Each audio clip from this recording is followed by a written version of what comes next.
Welcome back to the second act of the Exit Indicator miniseries. We'll be continuing to list those tools which make possible and good exits based on the indicator profile series found on our website and by VP of No Nonsense Forex. If you found this video first, be sure you check out the start of the series titled Exit Indicators and Miniseries, Part 1 of 3, so you understand what we're doing and catch up.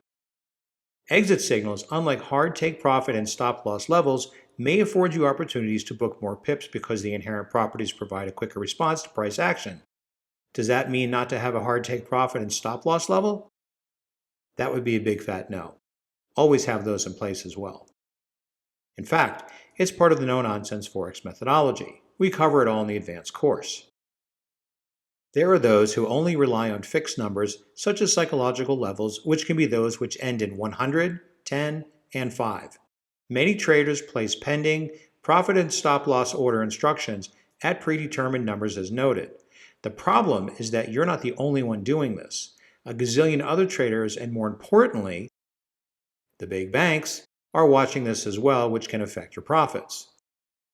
Another popular fixed level methodology many traders employ the use of profit to loss ratios. By this, we mean 2 to 1, or perhaps 2 to 1.5, and even 3 to 1, or whatever they choose. This too leaves little to the imagination, and everybody knows what your business is. There are other ways traders pick their levels, such as support and resistance levels or zones, swing high and low price points, Fibonacci retracement and extension levels, fundamental levels, trailing stops, and so on. In this part 2 of 3 videos, we're going to pull more rabbits out of the proverbial hat, which are both possible and good exit tools. We're compelled to repeat it, but the information herein are the opinions of VP and Stonehill Forex and are for educational purposes only and do in no way constitute financial legal advice. Do your own research. Now that we've made that dry disclaimer, let's put it in gear and pop the clutch.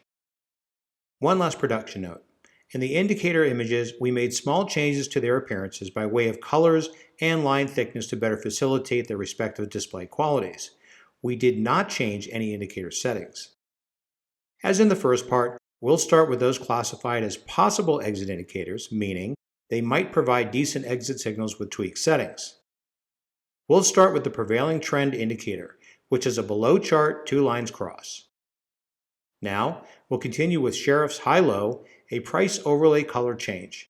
You'll need to check out the blog and video on this one because it definitely needs to be adjusted. On to Stable FX, another below chart 2 lines cross. Up next is the dollar pile. A name to hang your hat on is our first below chart histogram in this video. Gotta love histograms, so easy to use. The advanced trend pressure keeps things going as a below hybrid, meaning it can be used as a 0 cross or a 2 lines cross depending on your personal preference. Signals are the same either way. So, if you're partial to one or the other, you have some choice in the matter. And the last one on the possible list for Act 2 is trend direction, because some of us need more direction than others. Present company included. It's the lone price overlay with a single colored line and arrows.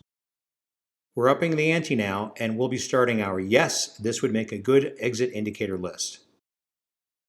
We'll be starting with the detrended synthetic price oscillator, which prints as a slightly odd-looking below chart color change. Up next is the half trend, which is a price overlay color change. Very neat and orderly. And his lordship, the trend lord, is also a price overlay color change. Be sure to bow, kiss the ring, and raise a pint. What a name. Groucho Marx came to mind, but the Groucho percentage index is an interesting beast. It can be used in multiple ways, so we strongly suggest reading through the blogs to get the 411. In this first image, we've got it set up as a below chart 2 lines cross. You can also use it as a below chart midline cross for either line, however, you'll get different results. This first image is using the red signal line to generate signals. This image is using the index signal line as a below chart midline cross to generate different signals. And the Heikin-Ashi Smooth, a cousin to the original, is naturally a price overlay color change. Good stuff. And to round out the yes list for this edition of the miniseries is a longtime crowd favorite, the quantitative qualitative estimation indicator, otherwise known simply as the QQE.